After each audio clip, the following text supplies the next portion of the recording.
Esta es la tarde en el continente americano. Cuando anochece en Europa y amanece en Asia, así cae la tarde en el continente americano y transcurre la noche y el amanecer en el resto del mundo. La tarde. Hola, bienvenidos a la tarde de NTN 24, el canal de las Américas. Soy Idania Chirinos. Como siempre, un gusto y un compromiso acompañarles cada día.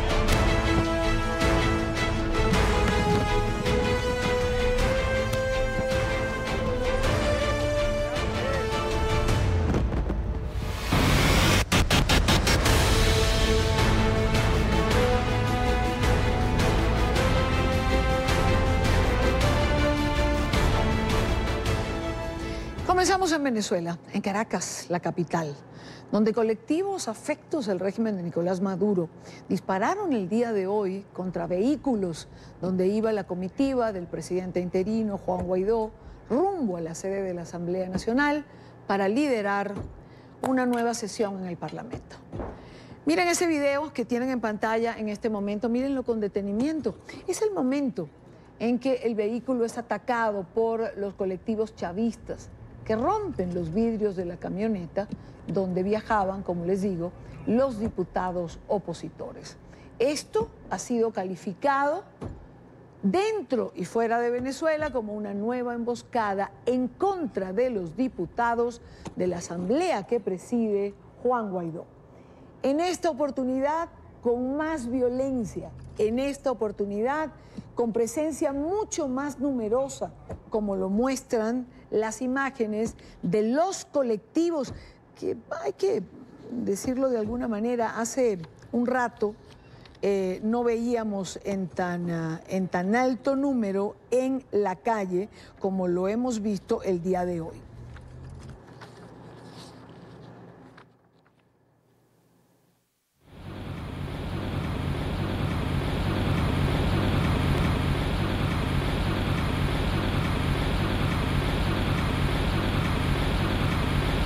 Son las 4:09, hora costa este de los Estados Unidos, 5:09, hora Venezuela.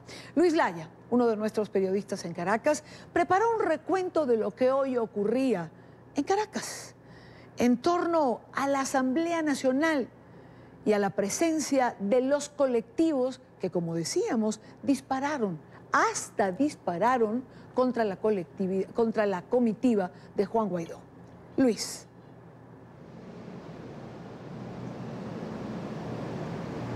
Hola, muy buenas tardes, Idania. Sí, efectivamente, pues lo que se vivió hoy en el Parlamento venezolano, pues recordemos que vivimos lo del 5 de enero cuando se intentó instalar el Parlamento Nacional y se impidió el acceso a los diputados. Juan Guaidó intentaba brincar una cerca. Luego el martes pasado, pues fuimos atacados incluso los periodistas por colectivos. Pero lo que se vivió hoy fue realmente alarmante porque incluso, como tú lo decías, dispararon en contra de los vehículos en los que se trasladaban los diputados y agredieron a los vehículos en los que nos trasladábamos los periodistas. Están las imágenes de cómo quedó la camioneta del equipo de CNN en español. Lo que se vivió hoy fue sumamente fuerte, una gran cantidad de estos denominados colectivos, estos grupos paramilitares que hoy se demostró no solamente que están armados, sino que además actúan con el beneplácito de los cuerpos de seguridad. Así lo denunciaban desde el Parlamento Nacional. El segundo vicepresidente de la Asamblea, de la directiva legítima de la Asamblea, Carlos Berrizbeitia, decía que había que hacerle un nuevo llamado, que no se iban a cansar de hacerle un llamado a Padrino López y a los cuerpos de seguridad a que pongan orden, porque lo que hoy se vivió fue incluso de frente a los funcionarios policiales, pues esto ocurría, disparaban a las camionetas de los diputados, quedaron las marcas registradas en la camioneta de Juan Guaidó, que estaba trasladando a varios de estos diputados de esta comitiva. Gracias a Dios una camioneta blindada, porque si no estuviésemos hablando quizás de un saldo de heridos o peor, y pues los periodistas también fueron agredidos, pero veamos el material que hace un recuento de todo lo que ocurrió hoy en el Parlamento Nacional, de cómo los diputados intentaron llegar en estos vehículos, una comitiva que fue designada por Juan Guaidó y por el Parlamento Nacional para verificar no solamente la toma militar que se vivía en el Parlamento, sino también la presencia de colectivos que había sido denunciada a través de redes sociales por personas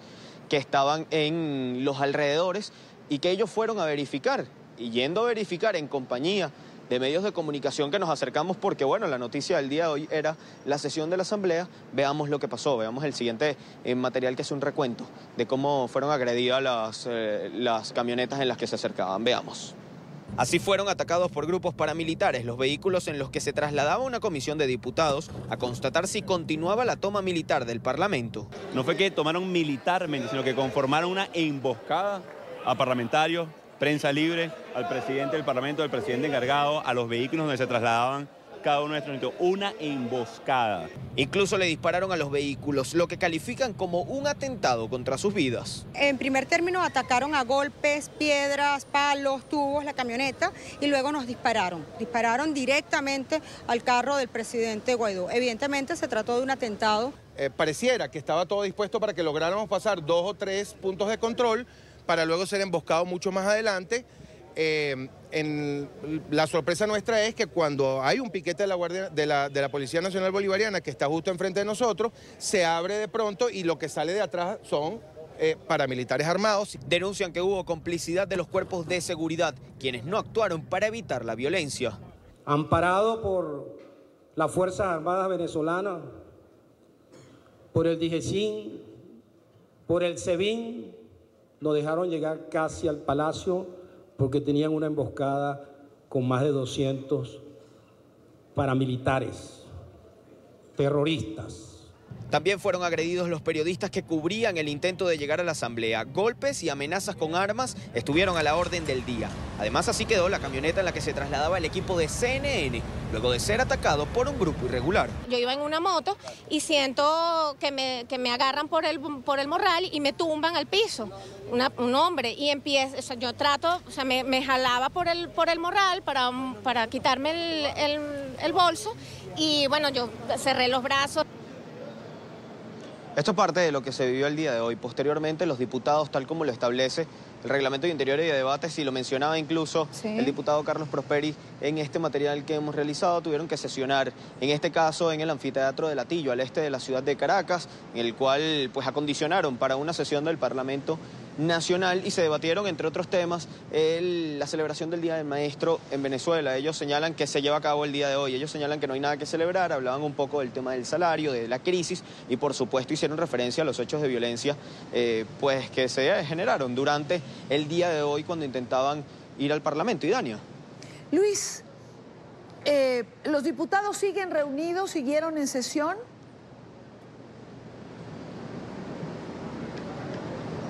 Los diputados continuaron la sesión, es decir, luego de todo esto que ocurrió en el Parlamento, se trasladaron hasta el Anfiteatro de Latillo, allá realizaron la sesión que culminó hace algunos minutos. Posteriormente, Juan Guaidó inmediatamente convocó a una nueva sesión. Eso es una facultad que tiene la directiva del Parlamento. Terminada una sesión, se convoca inmediatamente para iniciar otra, teniendo el quórum respectivo, en la que hizo un balance de pues este primer año de mandato interino. Recordemos que hasta el 15 de enero el presidente de la República, en este caso presidente interino, Juan Guaidó, tiene permiso, según la Constitución, para hacer un balance de lo que fue su gestión en el año anterior y también para fijar algunos objetivos para lo que será el año en curso, el año que recién inicia. Esto se llevó a cabo en esta sesión y pues se hizo quizás este balance de lo que ha sido el gobierno interino.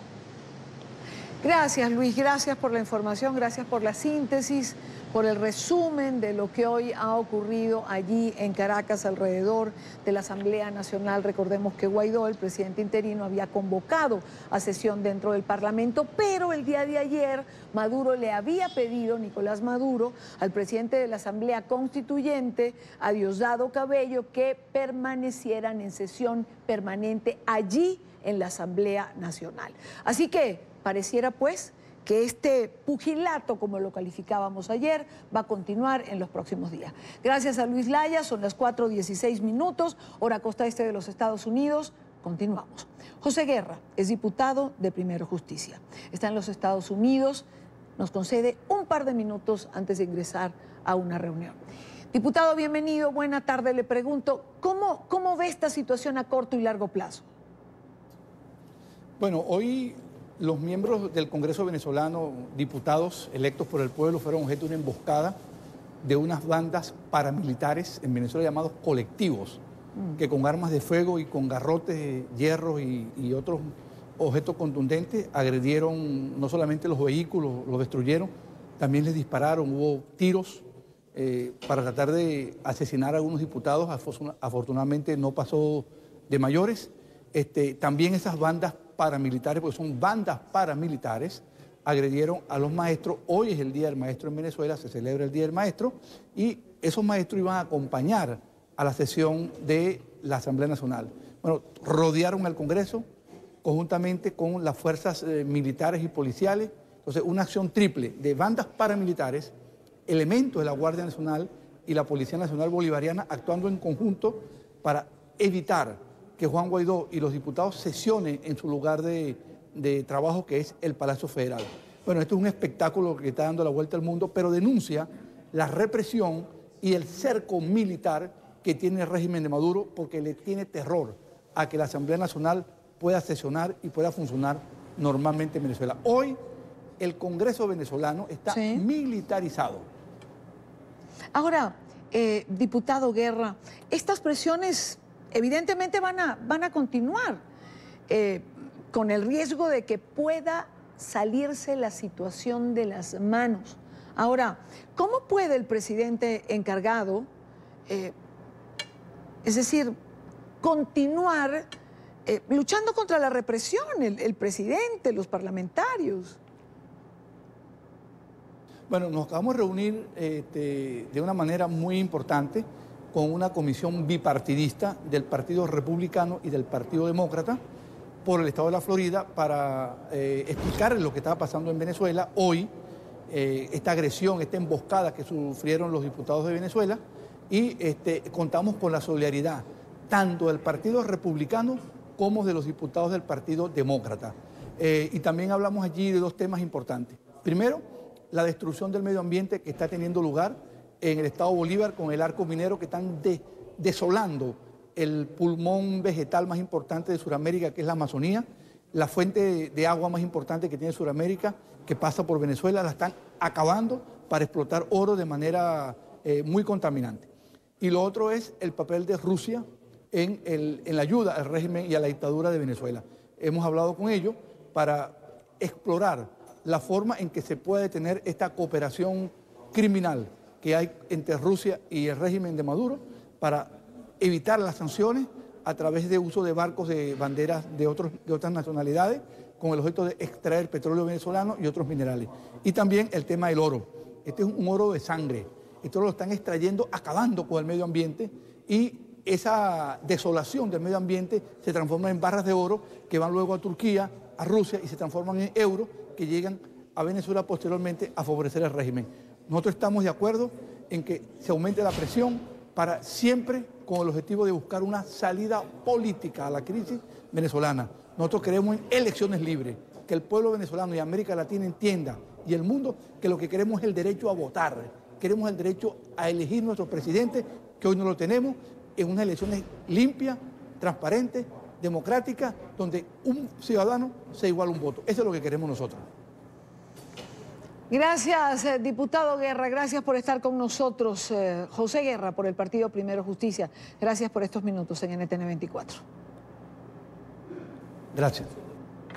Cuando son las 4:21 minutos, hora costa este, revisamos otros temas de la agenda informativa del día. Más adelante retomamos Venezuela, revisamos desde otra arista todo lo que ha sido este día de confrontación y de agresiones. ¿Qué pasó con los maestros que tenían estipulado una marcha para este día y también fueron agredidos? Por ahora, veamos otras noticias.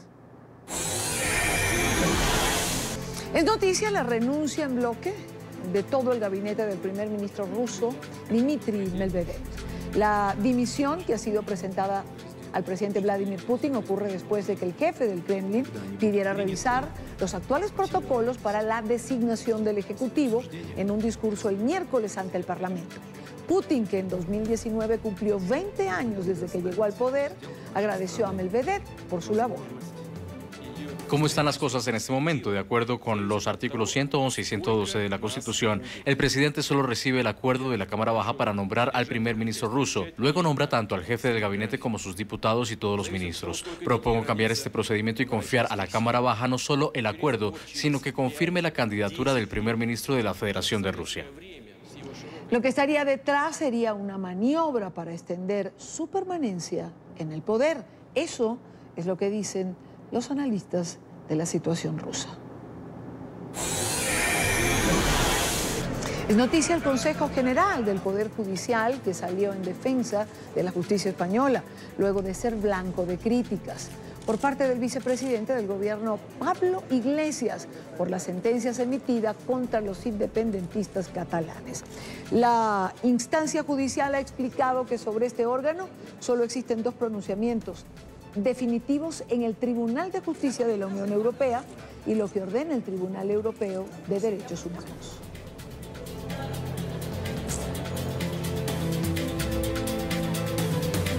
Primera pausa en la tarde de hoy. Recuerde seguir nuestras cuentas en Twitter. Se las dejo en pantalla siempre con información en tiempo real, las cuentas del canal. Y en mi cuenta personal leo sus comentarios. Ya regresamos. Vamos con más en la tarde de hoy. El gobierno interino de Bolivia ha solicitado a la Argentina repudiar las declaraciones del expresidente Evo Morales sobre la creación de milicias armadas. La ministra de Relaciones Exteriores de la administración, Karen Longaric, envió una carta a su par argentino, Felipe Solá, en la que aseguró que el expresidente boliviano se ampara en la figura del refugio mientras incita a la violencia y al odio. Saludamos en esta parte del programa a la ministra de Relaciones Exteriores del gobierno interino de Bolivia, la señora Karen Longaric. Ministra, muchísimas gracias por acompañarnos. Bienvenida.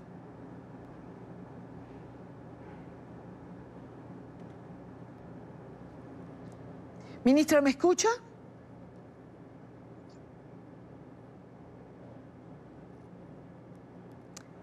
Creo que tenemos algún problema de audio con, en esta comunicación. Vamos a esperar que nuestro equipo de producción nos diga.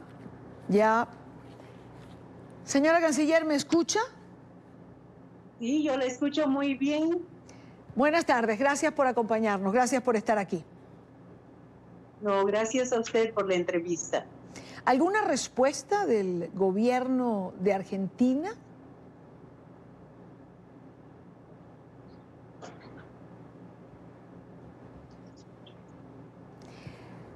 ¿Alguna respuesta por parte del gobierno de Argentina a la comunicación que usted les hizo llegar en relación a las declaraciones del expresidente Morales? No, aún no hemos tenido ninguna respuesta y bueno, pero consideramos que esta solicitud, esta petición que ha hecho la Cancillería boliviana al canciller argentino, ¿no? Se ve también respaldada por voces internas en la Argentina que le han pedido al gobierno que revoque el estatus de refugiado que estaría obteniendo Evo Morales. En todo caso, vamos a esperar que en el transcurso de los próximos días, mañana o el día viernes, podamos recibir alguna respuesta de la Cancillería argentina. Ahora, señora ministra, ¿cómo se entiende, es decir, que un país permita que un refugiado utilice el territorio para socavar o incentivar la violencia de otro país? Es decir, ocurrió con México de alguna manera y ahora ocurre con Argentina también. Bueno, nosotros entendemos que lamentablemente los lazos entre Evo Morales y particularmente la señora Cristina Kirchner son tan fuertes ¿no? El compromiso político y seguramente un compromiso con su lucha es tan fuerte que parecería que se está sobreponiendo a los lazos históricos que siempre han existido entre Bolivia y Argentina. Nos ha llamado poderosamente la atención a los bolivianos que se le permita al señor Evo Morales realizar cuanta declaración ha sido verdaderamente nociva para la democracia en Bolivia. Pero no solamente las críticas están en Bolivia y están en la propia Argentina, sino que creo que la comunidad entera se ha alarmado porque en esta época, en pleno siglo XXI, en países que también de paz en esta subregión, Evo Morales viene a tratar de instalar una lucha armada, de desafiar a las instituciones democráticas, desafiar al pueblo boliviano, cercarlo al pueblo boliviano. En realidad son prácticas que a estas alturas ya no deberían ser utilizadas en época de democracia plena que ha vivido América del Sur y particularmente el Cono Sur. Ahora, la pregunta sería, los lazos ideológicos, los compromisos políticos, digamos, por cercanía de ideas y perdonen la redundancia, de ideas e ideológicos, pero ese tipo de compromisos con Cristina Fernández o con Andrés Manuel López Obrador puede ir sobre la legalidad, es decir, puede ir sobre los acuerdos o tratados internacionales, porque tanto México como Argentina al final han servido como vitrina para el expresidente Morales, es decir, no solo incita a la violencia, hace activismo político, declara todos los días, organiza reuniones con miembros de su partido en Bolivia, es decir, ¿esto no viola de alguna manera la normativa internacional, señora canciller? Por supuesto que sí, y mire las contradicciones y la ironía en todo esto. Evo Morales, durante estos 14 años que estuvo en el gobierno, se ocupó de criticar a una serie de países, entre ellos Colombia, por el hecho, decía él, de que prestaba su territorio para bases militares norteamericanas. Pero resulta que en nuestro criterio hoy, primero México y luego Argentina han prestado sus propios territorios para base política de Evo Morales en una lucha de carácter ideológico, pero sobre todo en una lucha desleal contra el pueblo boliviano. Es eso lo que hoy es Argentina para Evo Morales, es una base operativa para desestabilizar la democracia y el Estado de Derecho en Bolivia, violentando y violando las normas internacionales, no solamente del refugio, lo acojan, no sabemos si ya se le ha otorgado la condición de refugiado, pero en todo caso es solicitante de refugio. Las normas indican que ninguna persona sobre la cual se presuma que ha cometido delitos de gravedad, entre ellos delitos de terrorismo, pueden ser favorecidas con la institución del asilo o del refugio. Él lo está haciendo y Argentina está tolerando este tipo de acciones del señor Evo Morales. Pero más allá de esto, de la violación a las normas internacionales, también la presencia de Evo Morales en la Argentina está deteriorando rápidamente una relación histórica de amistad que ha habido entre Argentina y Bolivia. Y por otra parte está creando malestar en Argentina porque obviamente la actitud de él es resistida por partidos de la oposición argentina, pero también es resistida, es rechazada por el gran número de residentes bolivianos que viven en Argentina. todos ellos están verdaderamente molestos, disgustados, porque el gobierno argentino, de una manera indirecta, está tolerando este tipo de pronunciamientos que aunque tratemos de evitarlo, influyen negativamente en este ambiente que se vive hoy en Bolivia, que es preparatorio a las elecciones generales. Y lo extraño de todo esto, además, es que el señor Evo Morales se ufana de ser hoy por hoy el jefe de la campaña electoral de su partido político que va a participar en la próxima contienda electoral. Y sin embargo, está con ese tipo de expresiones que no le hacen bien a la democracia, que son un claro pronunciamiento de sedición, de promover el levantamiento armado en Bolivia, pero además, ¿no?, a través de un modus operandi que es el terrorismo.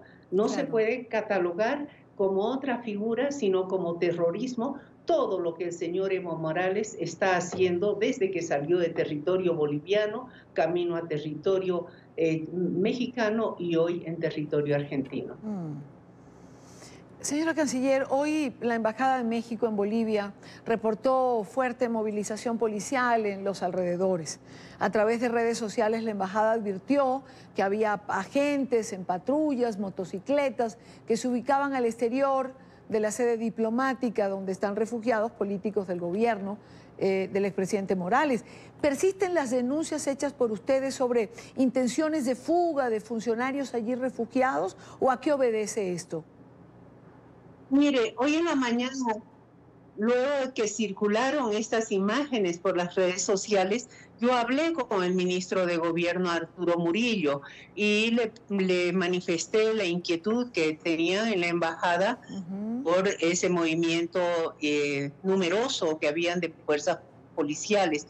Y él me dijo que esto se debió a que hubieron denuncias de que por las zonas aledañas, bueno, la embajada, la residencia de México queda en un barrio que está rodeado de cerros. Es decir, la misma embajada está al pie, en las faldas de un cerro, a zonas muy accidentadas, muy complicadas topográficamente hablando. Entonces el ministro me dijo que recibieron denuncias de que había personas armadas cerca de la residencia de México y por eso él instruyó un rastrillaje, una revisión por toda esa zona. Luego de que concluyó esa revisión, ese rastrillaje, aproximadamente 40 minutos, salieron todas las fuerzas policiales de la zona, quedó la residencia de México con el número de guardias que acostumbra a tener cotidianamente.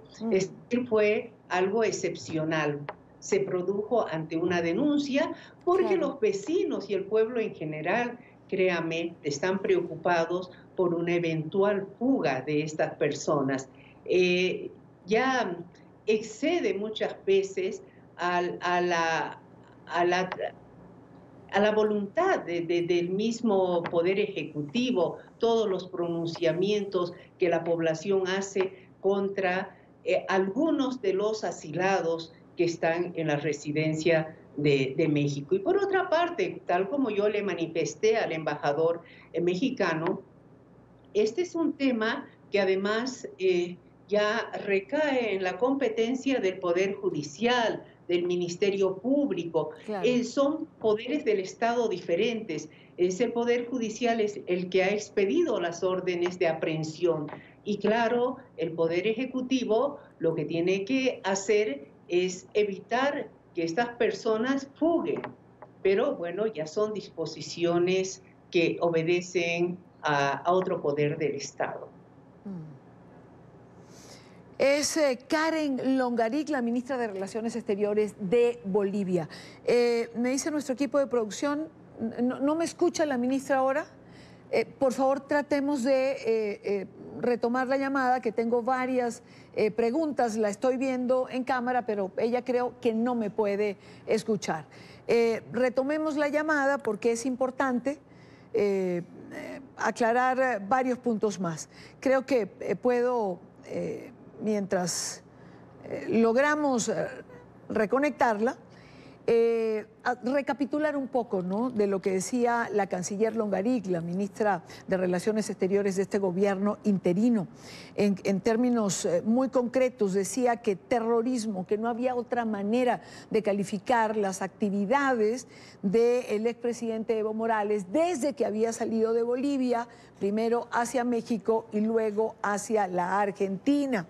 Y en relación a este último país donde se encuentra, decía que para el expresidente Morales, Argentina no era más que una base operativa para desestabilizar a Bolivia y que no se entiende desde el gobierno interino que denominándose Morales como el jefe de campaña de las elecciones de su partido, el Movimiento al Socialismo, pues se actúe de esta manera, alterando el orden o intentando por lo menos alterarlo cuando ya hay una fecha electoral en la que todos van a participar.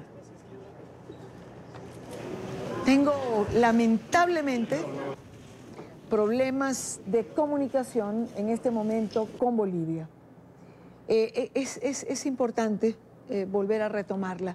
Vamos a hacer conexión con los Estados Unidos mientras intento de nuevo hablar con la señora canciller.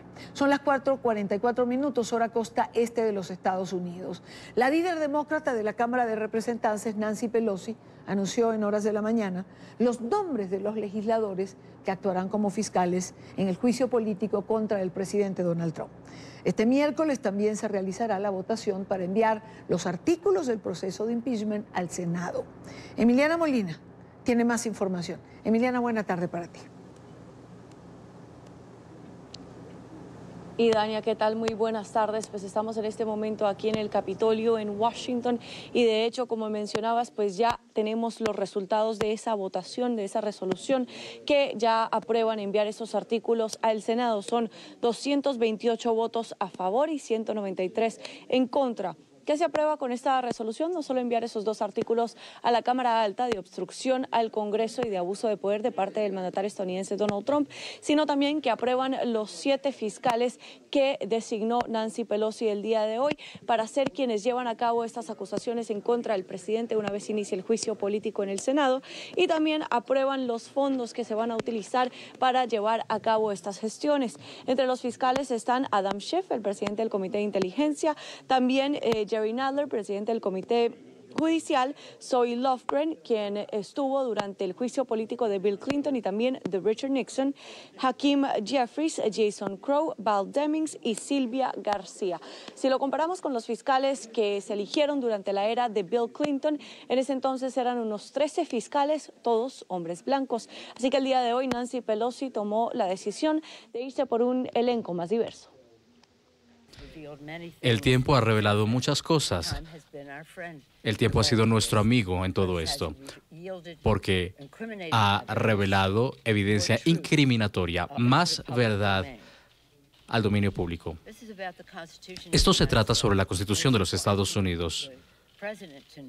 Y es importante que el presidente sepa y que Putin sepa que el elector estadounidense, los votantes en Estados Unidos, deben decidir quién es su presidente, no Putin en Rusia.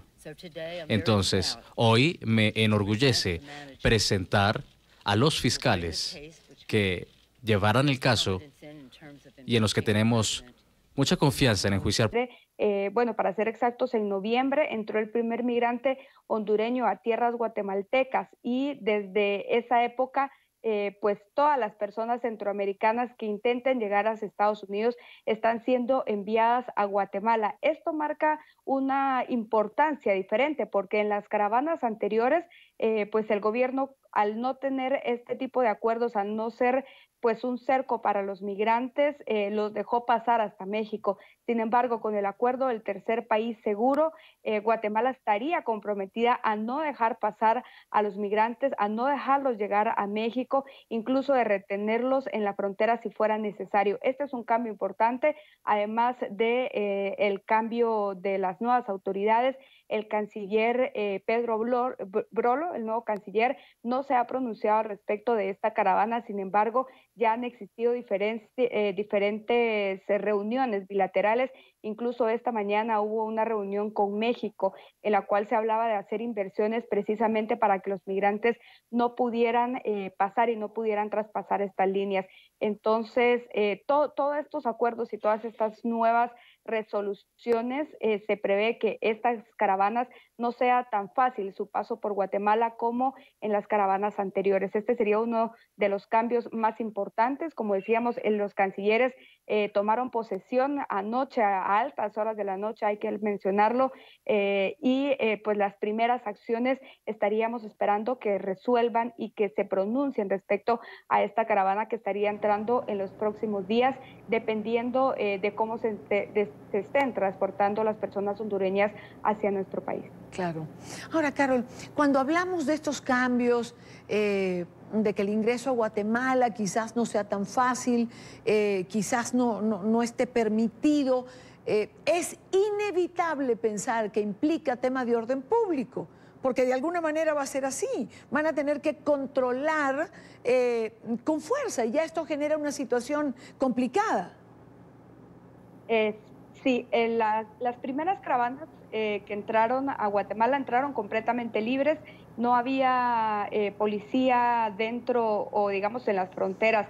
En las últimas caravanas que entraron, las fuerzas policiales ya se movilizaron, incluso grupos antimotines se movilizaron hacia la frontera, y no solo hacia la frontera debido a que Guatemala y Honduras tienen demasiados pasos ciegos. Muchos de los migrantes ya no estaban ingresando por las fronteras oficiales, sino por estos pasos ciegos. Entonces, la movilización policial se dio hacia las carreteras por las que los migrantes sí o sí tienen que pasar, que es el oriente de nuestro país, lo que nosotros en Guatemala llamamos la ruta al Atlántico. En toda esa ruta, la policía estuvo presente en las últimas caravanas, y este gobierno, ayer veíamos en las primeras horas tras unas manifestaciones la movilización rápida de grupos antimotines. Entonces es muy probable que dentro de las órdenes de este nuevo gobierno, en cumplimiento a esos compromisos, sí se vayan a movilizar fuerzas, e incluso existe una fuerza de tarea, que es la fuerza Copán, que es justamente la fuerza que resguarda la frontera con Honduras, y es una fuerza de tarea que está equipada, digamos, para enfrentar el narcotráfico, que está fuertemente armada, que incluso tiene los famosos Jeep 8 que Estados Unidos diera a Guatemala, y pues no se descarta que puedan ser utilizados en esta ocasión para frenar algún grupo de migrantes. Escuchamos en horas de la mañana que la policía hondureña intentó repeler esta caravana con con gas pimienta. Sin embargo, la caravana avanzó debido a su número. Guatemala probablemente se estaría implementando una situación similar. Sin embargo, sabemos que hay grupos de derechos humanos que también se están movilizando hacia las fronteras debido a esta amenaza de que los migrantes puedan ser enfrentados por las fuerzas de orden público de Guatemala, sobre todo la Policía Nacional Civil. Claro, claro. Bueno, es una noticia en desarrollo. Creo que todos estos contactos a nivel de Cancillería implica que pueden haber cambios dentro de las políticas migratorias. Habrá que esperar qué sucede y, por supuesto, seguir el tránsito de la caravana, ver cuál es la respuesta de Guatemala a su llegada. Así es, de llegar la caravana hasta la ciudad de Guatemala, es la Organización Mundial de las Migraciones la que se estaría, digamos, movilizando. También recordemos que las caravanas anteriores fueron asistidas, digamos, por grupos humanitarios y grupos de derechos humanos, y que en esos casos las autoridades de gobierno no se involucraron. de llegar a la caravana a la ciudad de Guatemala. Como decíamos, serán estas personas las atendidas y movilizadas hacia refugios que organizaciones sociales han creado ya para poder atenderlos, y se espera que, pues, como decía anteriormente, debido a estos últimos acuerdos firmados entre Guatemala y Estados Unidos, la caravana lamentablemente no avance hacia México y hacia la búsqueda de Estados Unidos, que es pues lo que las familias han mencionado que intentan llegar. Claro. Carol Rivas, periodista, colega periodista en Guatemala, muchísimas gracias por estos minutos con nosotros en la tarde. A ustedes muchísimas gracias y estamos prestos para nuevos contactos e informarles qué está sucediendo. Muchísimas gracias, de verdad. Continuamos con más. Ya para cerrar esta parte del programa, continúan surgiendo expresiones de solidaridad con Australia, severamente afectada por todos estos incendios forestales, los mayores de su historia reciente. Estados Unidos es el punto de origen de una particular iniciativa cuya misión es apoyar el rescate de la vida silvestre atrapada por las llamas. El reporte lo tiene Alejandro Rincón. Alejandro, ¿de qué se trata? Hola, feliz tarde de miércoles para todos. En las últimas semanas, las redes sociales han estado inundadas de todo tipo de imágenes sobre los incendios forestales de Australia, los más graves que hayan tenido lugar en su historia reciente. ¿Qué tal si en vez de ir pasando hacia arriba, videos y fotos en particular que registran la vida silvestre que se ha visto afectada, entramos en acción? Ese es justamente el concepto detrás de la iniciativa que ha sido presentada desde la ciudad de Nueva York y en cuyo fondo están estos koalas de peluche. Están apareciendo a través de toda la ciudad y tienen allí una etiqueta que les recuerda a ustedes que hay ahora mismo un grupo de personas que están recolectando fondos para apoyar a las entidades de rescate de la vida silvestre en territorio australiano. Pues nosotros hemos buscado a las personas que están detrás de esta campaña, quienes nos contaron cómo empezaron y cómo les ha ido hasta el momento. Sí, nosotros comenzamos este proyecto el viernes, tuvimos unos 100 koalas, el equipo se montó en una van y los colgamos alrededor de la ciudad, desde Central Park hasta el centro, en atracciones principales y en cuadras, en las calles. Y estamos continuando, seguimos haciendo esto ahora. La respuesta ha sido simplemente maravillosa, positiva y acogedora, y hay mucho amor y Australia está muy agradecida.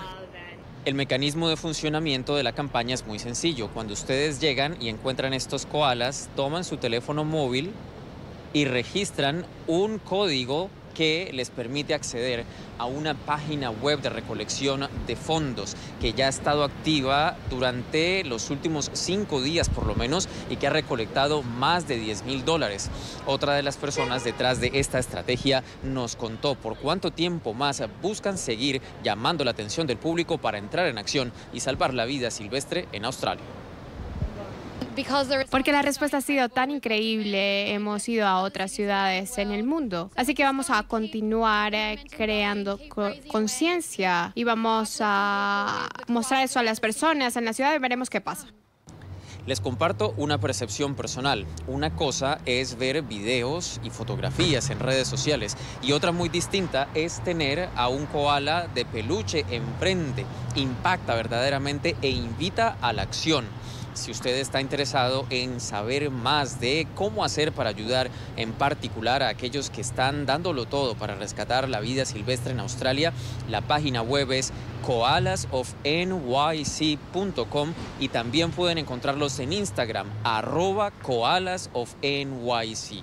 Todo este dinero desde los Estados Unidos está enviándose directamente hacia Oceanía para aumentar pues finalmente este esfuerzo de rescate de la vida silvestre. Es lo que tenemos para ustedes por ahora. Continúen con más en la tarde. Gracias, Alejandro, gracias por la información. Tiempo de una nueva pausa en la tarde de hoy. Al regreso, retomamos las protestas en Venezuela, la situación irregular que se vivió hoy en el centro de la capital, en el centro de Caracas. Un gremio afectado por la crisis, los maestros también sufrieron agresión por parte de los colectivos afectos al régimen que agredieron, como lo mostrábamos en la primera parte del programa, la comitiva del presidente Juan Guaidó. Por cierto que Diosdado Cabello, presidente de la Asamblea Nacional Constituyente, ha dicho que se siente orgulloso de los colectivos que defienden los espacios. Regresamos en breve.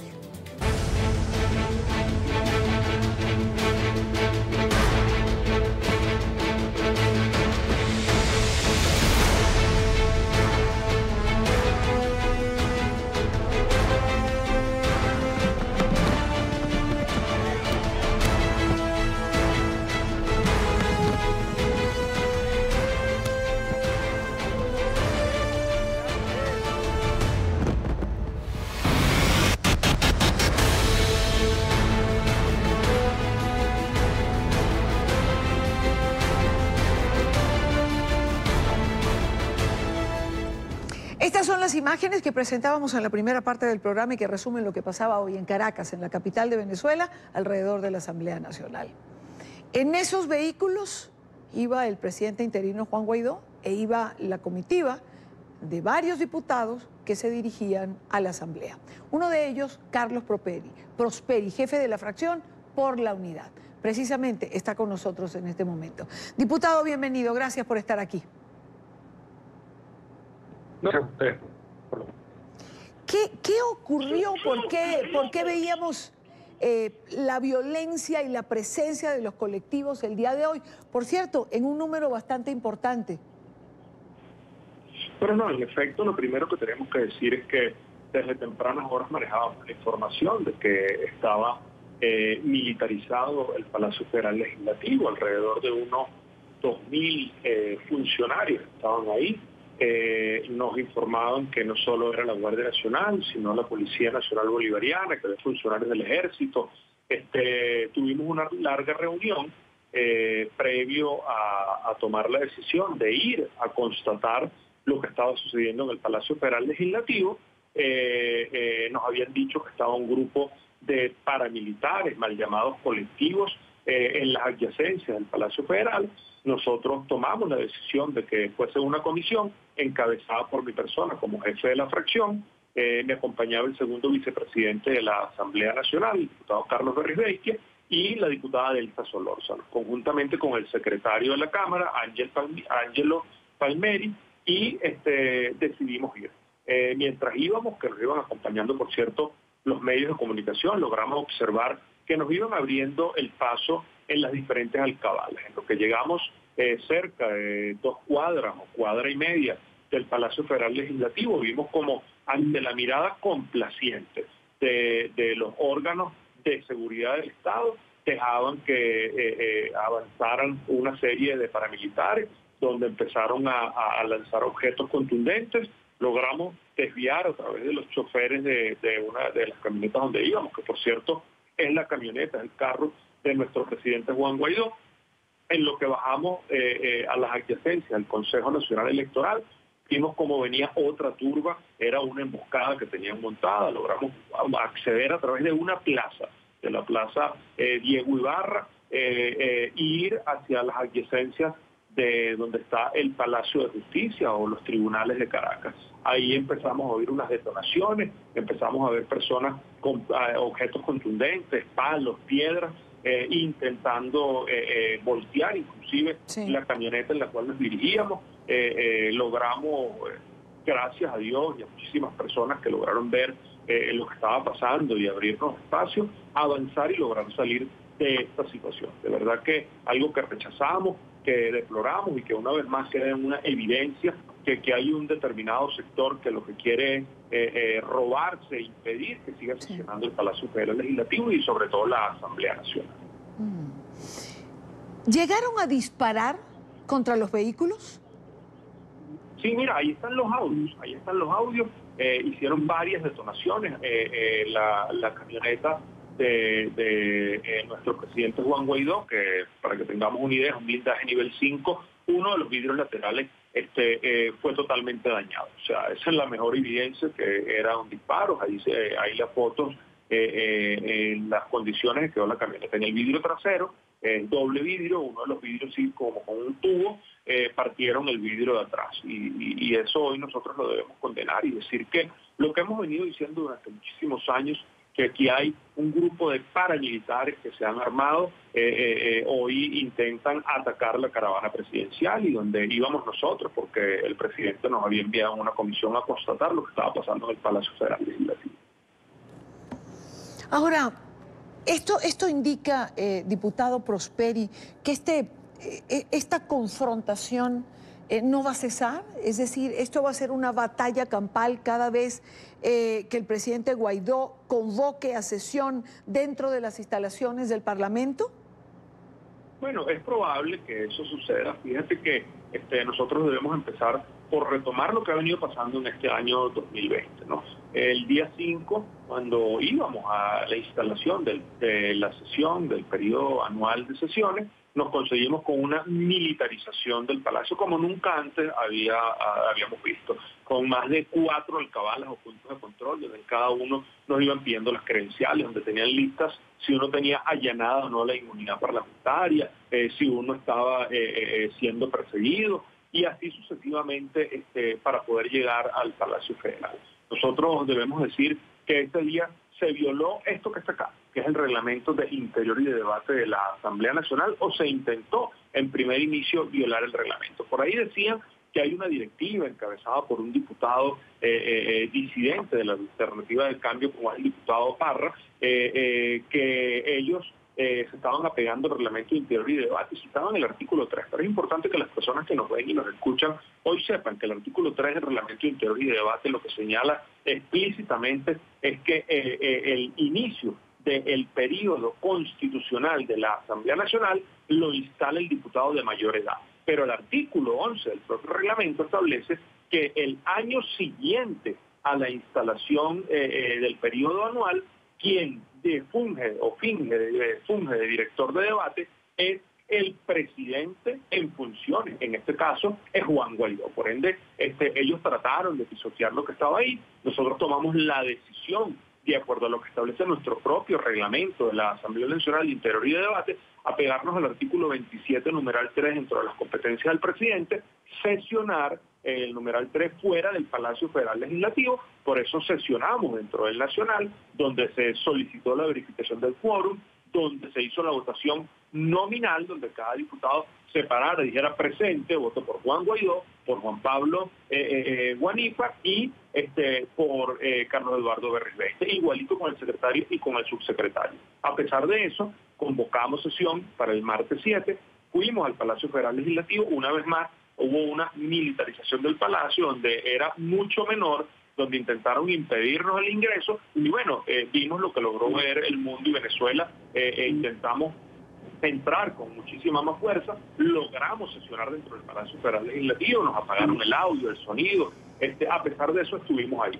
Hoy íbamos una vez más al Palacio Federal Legislativo, esta ANC, que lejos de ser una representatividad de los venezolanos, debemos recordar que ahí fue una elección donde participaron solo los militantes del Partido Socialista Unido de Venezuela y donde ellos pretenden ahora a través de esta ANC tomar el Palacio Federal. El Palacio Federal le corresponde a la Asamblea Nacional. Claro. Nosotros íbamos hoy a sesionar, nos encontramos con esto, buscamos ir a una comisión a ver qué era constatar lo que sucedía, y bueno, lo que habíamos advertido era lo que estaba pasando ahí, unos grupos paramilitares que intentaban atacar. Nosotros estábamos después fuera del Palacio Federal, la sesión se dio en el municipio de Latillo, en la Gran Caracas, en el área metropolitana de Caracas, y nuestro presidente convocó para el próximo martes a las 10 de la mañana, vamos a ir a sesionar al Palacio Federal Legislativo.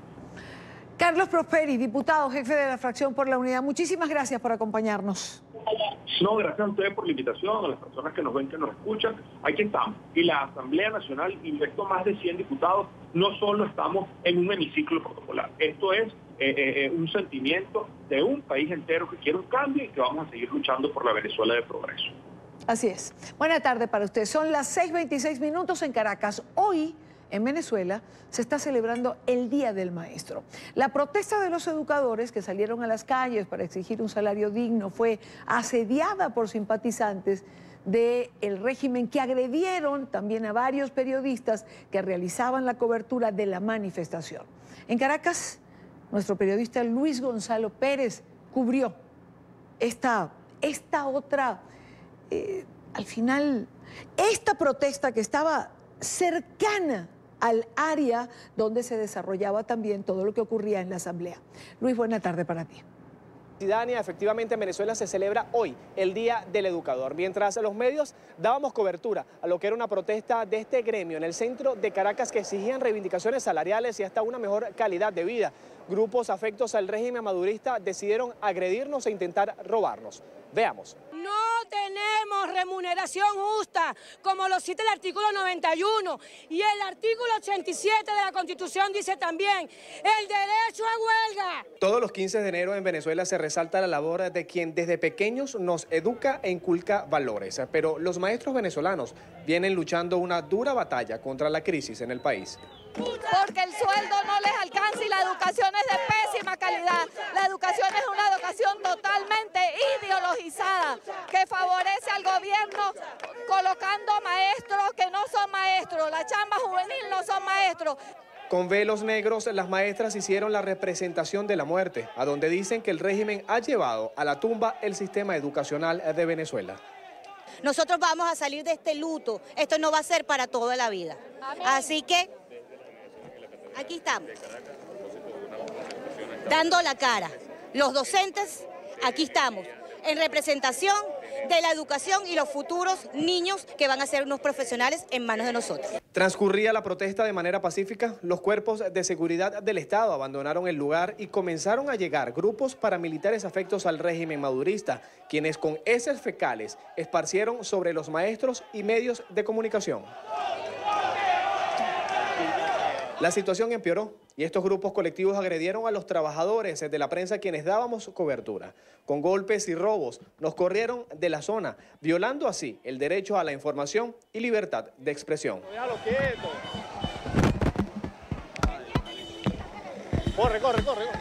A pesar de estas agresiones, el gremio de educadores dejó claro que seguirán convocando a nuevas acciones de calle hasta lograr la renuncia del mismo ministro de Educación y ellos tengan una mejor calidad de vida. Quien les reportó para la tarde de NTN 24, Luis Gonzalo Pérez. Gracias, Luis Gonzalo, por la información. Los maestros en Venezuela quizás sean una de las áreas más golpeadas, ¿no? Como lo vemos. Quiero saludar en esta parte del programa rápidamente a Griselda Sánchez, ella es representante del Sindicato de Maestros de Caracas. Profesora, muy buena tarde, gracias por estar aquí. Y Dania, de verdad muy agradecida por la oportunidad y el espacio que nos brindan. Hoy ha sido un día fuerte para nuestro sector. Hoy nosotros no pensábamos que este régimen genocida iba definitivamente a mandar a sus grupos de colectivos armados, a las VC, porque sabemos que las VC también estaban participando. Ayer estuvimos nosotros visitando unos liceos en Sarrías y una de los administrativos que se encontraba en el plantel nos dijo que hoy iban a mandar a las VC para la Plaza Bolívar. Claro, nosotros nunca imaginamos, porque sabíamos que además hoy iba a sesionar la Asamblea Nacional y de hecho nosotros teníamos un derecho de palabra para hablar en la Asamblea Nacional por el Día del Maestro.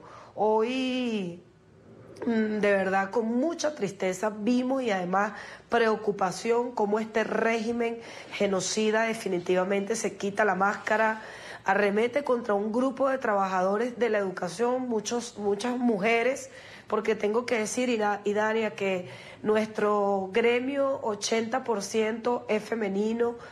También se encontraba un grupo de hombres quienes nos acompañaban, periodistas, gente de las alcaldías, dirigentes sindicales de otras organizaciones como el sector bancario, como la gente del Metro de Caracas. Bueno, nos acompañaban hoy en la movilización que pretendíamos tener hacia el Ministerio de Educación, donde íbamos a hacer nuestras respectivas exigencias y de allí íbamos a bajar otro grupo para la Asamblea Nacional.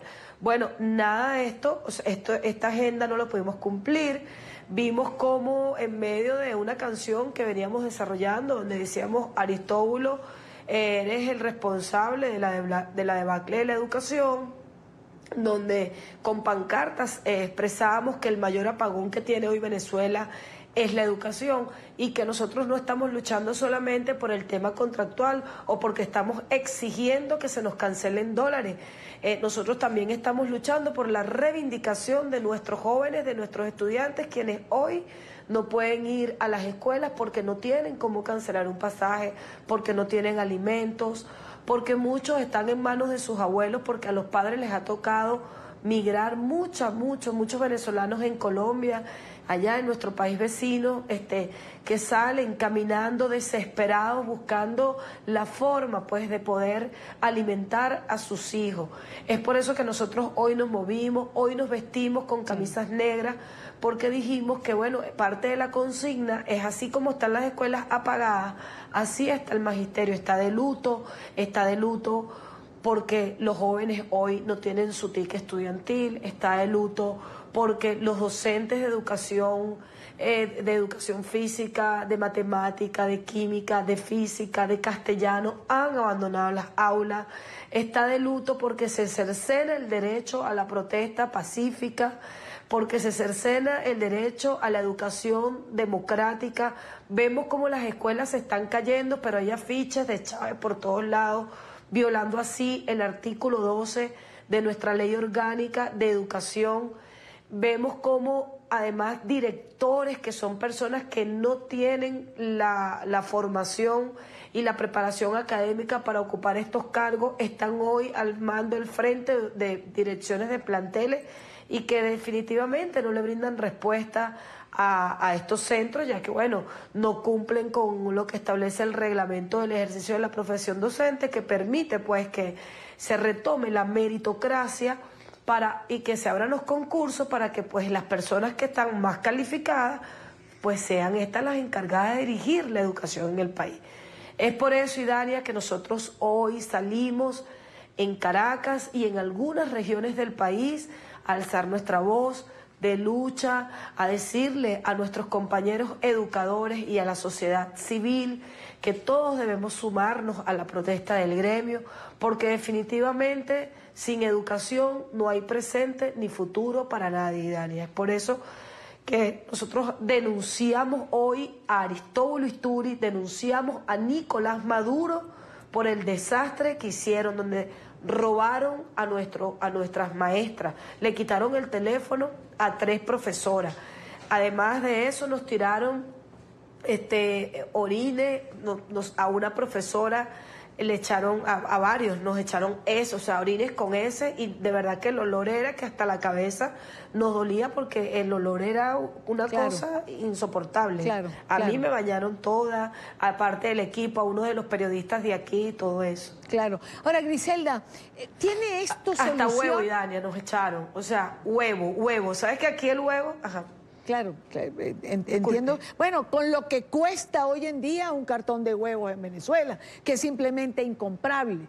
¿Tiene solución el problema de la educación en Venezuela? Exactamente, fíjate.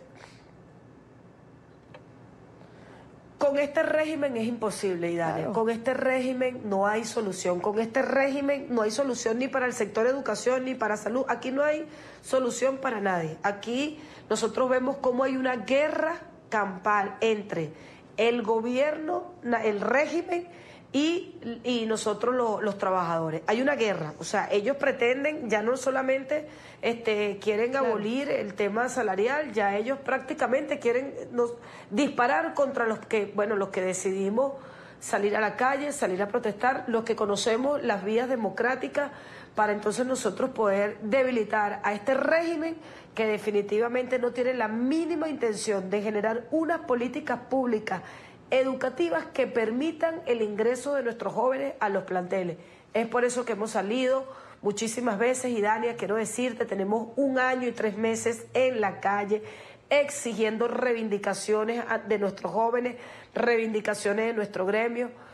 Además de eso, sabemos que con Aristóbulo no vamos a encontrar respuesta, pero tampoco nos vamos a quedar de brazos cruzados a esperar que venga alguien a salvarnos. Yo creo que los venezolanos todos debemos ponernos al frente de la lucha y definitivamente tomar las calles hasta que esta tiranía salga del poder y nosotros poder así reconstruir el país con un trabajo que verdaderamente vamos a tener que hacer muchas personas, que además no estamos dispuestas a abandonar el país, que estamos dispuestas a seguir luchando hasta recuperar nuestra institucionalidad y que regrese el orden, la democracia para Venezuela. Claro, claro. Griselda, una última pregunta, te pido una respuesta muy breve, que no tengo ya tiempo, pero hay un porcentaje alto de maestros, profesores que se ha ido de Venezuela. ¿Lo tienen estipulado de alguna manera? ¿Sabemos de cuánto hablamos o en porcentaje?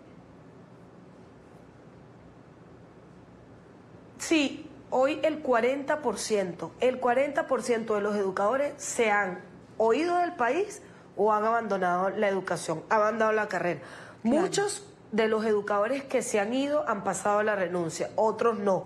Y además de eso, Idania, quiero que sepas que un docente hoy, un docente 4, con 15 años de servicio, con posgrado, Idania, está ganando $6. Es decir, está ganando 240.000 bolívares quincenal. Claro, claro. Y un docente 4 de cuarto nivel que no tiene posgrado está ganando 170.000 bolívares.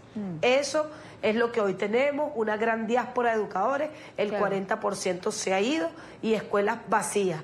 La diáspora ha crecido bárbaramente en este año. 40%, claro, $6, $3 por quincena. Como con posgrado, un educador preparado, quizás una de las profesiones que más es valorada en otros países. Claro, en los países donde la calidad de vida, donde la educación, donde el día a día es absolutamente distinto al nuestro. Profesora, gracias por acompañarnos. Buena tarde para usted. Exacto. Gracias a ustedes, gracias a ustedes. 5:38 minutos, hora Costa Este. Hacemos una pausa rápidamente. Al regreso, deportes.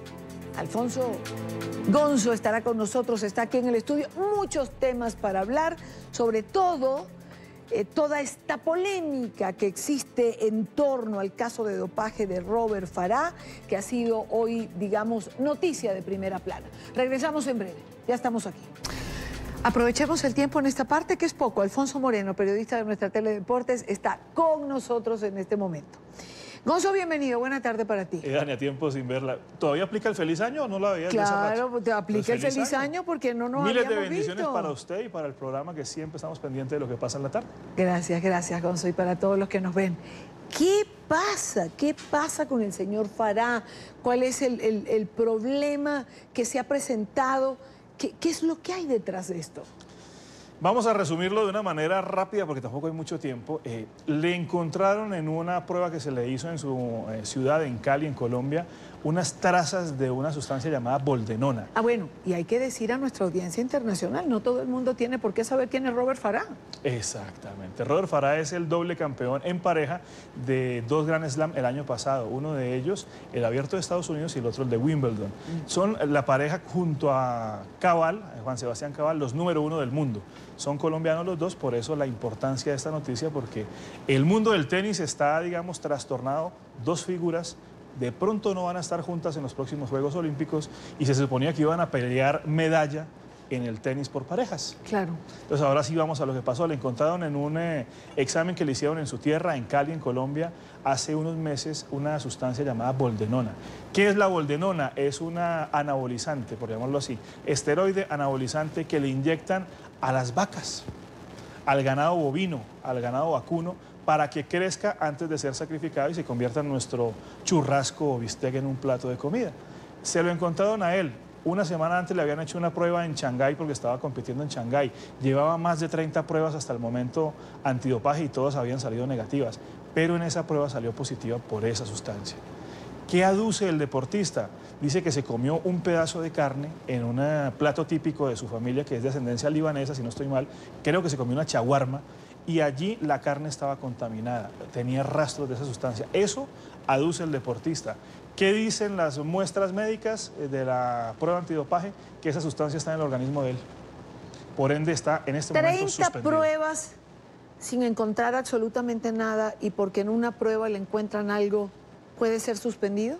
De inmediato es suspendido, así sea pequeña, ínfima la muestra, esa sustancia está prohibida, está en la lista de sustancias dopantes y por ende de una vez la suspensión es inmediata. Y él tiene que ahora demostrar que esa sustancia no la tomó él, sino que llegó a su cuerpo, a su organismo, a través de otros factores, como el caso de una comida. ¿Cómo se demuestra eso?